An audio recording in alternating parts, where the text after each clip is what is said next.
Desde esta plaza de Santa María del Castillo, de Olivenza, de mi pueblo, símbolo también del valor que tiene nuestras raíces, nuestras tradiciones, nuestra cultura, espacio posiblemente como ningún otro, que representa lo que antes fue una frontera y una separación entre dos pueblos, hoy un trabajo en común a uno y otro lado de la raya, ¿no? Mis primeras palabras quiero que sean de emocionado recuerdo para los ausentes. A lo largo de los últimos días he tenido la oportunidad de hablar con algunas de las familias con las que hablé en los meses de marzo, abril y mayo para saber cómo estaban. Hemos podido recordar aquellos momentos duros y difíciles, me atrevería a decir crueles, en los que tuvieron que despedir a muchos de sus seres queridos y en muchas ocasiones casi sin poderlos ver, ¿no?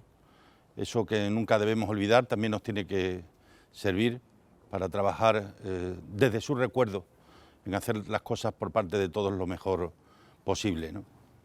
Dije hace algunos años, cuando empezaba en la presidencia de la Junta de Extremadura, que compartía con la gente las cosas que son sus prioridades. A lo largo de los años he ido compartiendo muchas más cosas. He compartido los dolores, he compartido los sacrificios, he compartido también los éxitos, también los fracasos, es decir, la vida.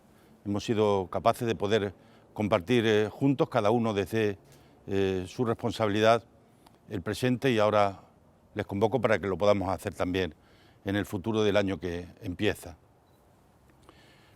Hemos intentado actuar desde la Junta de Extremadura con prudencia, con equilibrio, con mesura, midiendo muy bien las decisiones, pensando muy bien sus consecuencias, intentando ese enorme y difícil equilibrio entre la salud y la economía.